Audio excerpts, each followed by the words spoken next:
जान से जुटा हुआ है। अभिषेक भार्गव के साथ ही सिद्धार्थ मलैया चुनाव में बीजेपी की जीत के लिए चुनाव प्रचार में जुटे हुए हैं।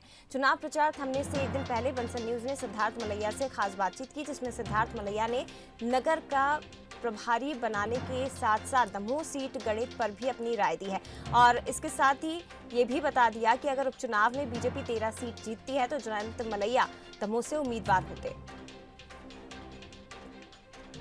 देश के दमोह उपचुनाव में अगर केंद्र की कोई धुरी है तो वो है मलैया परिवार, और मलैया परिवार में सिद्धार्थ मलैया हमारे साथ हैं, जो इस वक्त शाम का वक्त है और आइसक्रीम का मजा ले रहे हैं, क्योंकि सब कार्यकर्ताओं के साथ हैं, बीजेपी कार्यालय के पास है। और सिद्धार्थ जी, सबसे पहला सवाल मेरा यही है कि नगर के प्रभारी आप बन गए हैं, नगर से कितना आगे जा रही है बीजेपी? देखिए, मतदान और मतदान का जो अधिकार है वो गुप्त है।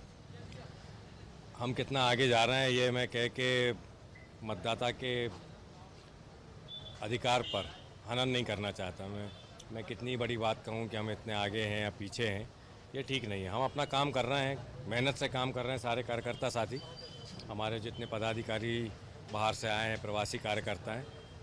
हमारा कर्म में विश्वास है, हम मेहनत कर रहे हैं, अच्छा फल मिलेगा। डिप्लोमेटिक जवाब हो गया, क्योंकि नेता हमेशा ये बोलता है कि हूँ मैं, राजनीतिक हूँ तो राजनीतिक जवाब होगा। लेकिन राजनेता तो हमेशा ये बोलता है कि हम इससे लीड ले रहे हैं, हम इससे आगे जाएंगे, लेकिन आपने बड़ा डिप्लोमेटिक जवाब दिया।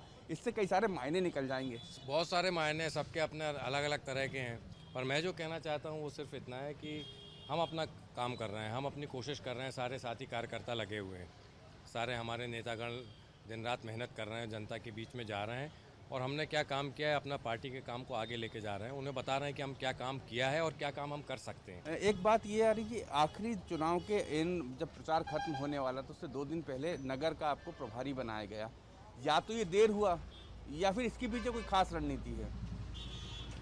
अगर इसके पीछे रणनीति है तो ये मेरा नेतृत्व है, वो बताएगा, उसका जवाब तो मैं नहीं दे सकता।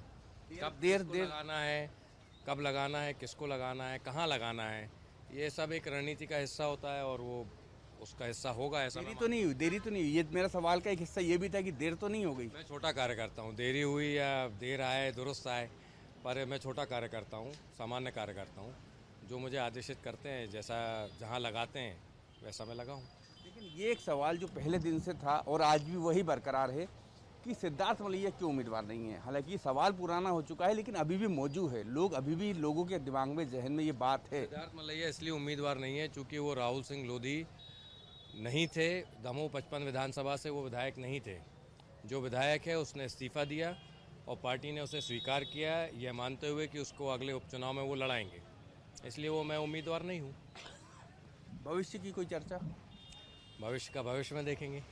लेकिन पार्टी संगठन जैसा कमिटमेंट पूरा कर रही है लोगों के साथ, कुछ कमिटमेंट आपके साथ भी किए होंगे, निश्चित रूप से सूत्र ये बताते हैं कि कुछ कमिटमेंट आपके साथ हुए। कमिटमेंट परिस्थितियों के साथ बदलते हैं। हम 126 सीटें हैं और 28 उपचुनाव हुए, हम 19 पर जीते। अगर हम 6 पे जीतते तो क्या यही उम्मीदवार होता? पता नहीं, परिस्थितियां हैं और राजनीति है, इसलिए परिस्थितियां भी हैं। एक तरफ अभिषेक भार्गव, दूसरी तरफ सिद्धार्थ मलैया, ये दोनों नेता अब परिपक्व हो चुके हैं और अब इनको बड़ी जिम्मेदारी दी जानी चाहिए। अभिषेक भार्गव और सिद्धार्थ मलैया। ऐसा कौन कहता है? यहाँ की जनता। जनता ऐसा कह रही है तो बहुत खुशी की बात है, पर कभी कोई परिपक्व नहीं होता। हर दिन जीवन सीखने का होता है और एक नई बातें हैं जो सीखने को हैं। अभिषेक मुझसे 10 साल छोटे हैं, पर उनसे बहुत सीखने को है और हर रोज़ नई बातें हम सीखते हैं। आज जैसे प्रहलाद पटेल जी, आदरणीय प्रहलाद जी ने लक्ष्मण कुटी में जो जितनी अच्छी बातें कही हैं, उससे बहुत कुछ सीखने को है, बहुत हमें सीख मिली उससे। तो मुझे लगता है उनसे तो सीखने को वैसे भी बहुत कुछ हैं, नर्मदा भक्त हैं वो। तो हर अलग अलग नेता के अपने अपने गुण हैं, तो सीखने को है। ये इसमें थोड़ा मुस्कुराते कुछ मुझे व्यंग सा भी लगा। मुस्कुराने की तो मेरी आदत है। व्यंग भी लगाए। व्यंग है तो आपको लग सकता है, वो तो आंखों का नज़रिया है। कोई व्यंग देख सकता है, कोई उसके अंदर परिपक्वता देख सकता है, कोई समर्पण देख सकता है अपने नेता के लिए। वो मेरे नेता हैं, मेरे सांसद हैं। तो ये कहा जा सकता है कि जैसे जयंत मलैया जी भार्गव जी की जोड़ी थी, आने वाले वक्त में सिद्धार्थ और अभिषेक की जोड़ी के बारे में कोई कुछ नहीं कह सकता। मैं क्या, भगवान ने ऊपर नियति किसने क्या लिखी है, ये कोई क्या कह सकता है। सिद्धार्थ मलैया जी से ये मेरा पहला इंटरव्यू है, लेकिन इस इंटरव्यू से एक बात तो साफ हो गई कि वो अपनी बात को बड़ी साफगोई से कहते हैं, इशारों इशारों में एक पत्रकार से भी ज़्यादा अच्छा वो व्यंग और सटीक विश्लेषण करते हैं। तो निश्चित रूप से, और ये भी बिल्कुल सही बात है कि आने वाले वक्त में सिद्धार्थ और अभिषेक की जोड़ी हमें दमोह सागर इस बेल्ट में प्रभावी रूप से दिखेगी। लेकिन कमिटमेंट को लेकर उनका साफ कहना है कि कमिटमेंट 2023-2024 में क्या होगा इसका पता नहीं है, लेकिन वो 2021-22 में ही काम शुरू कर चुके हैं और आगे भी पार्टी का काम करते रहेंगे। कैमरामैन आशीष के साथ जुगल किशोर।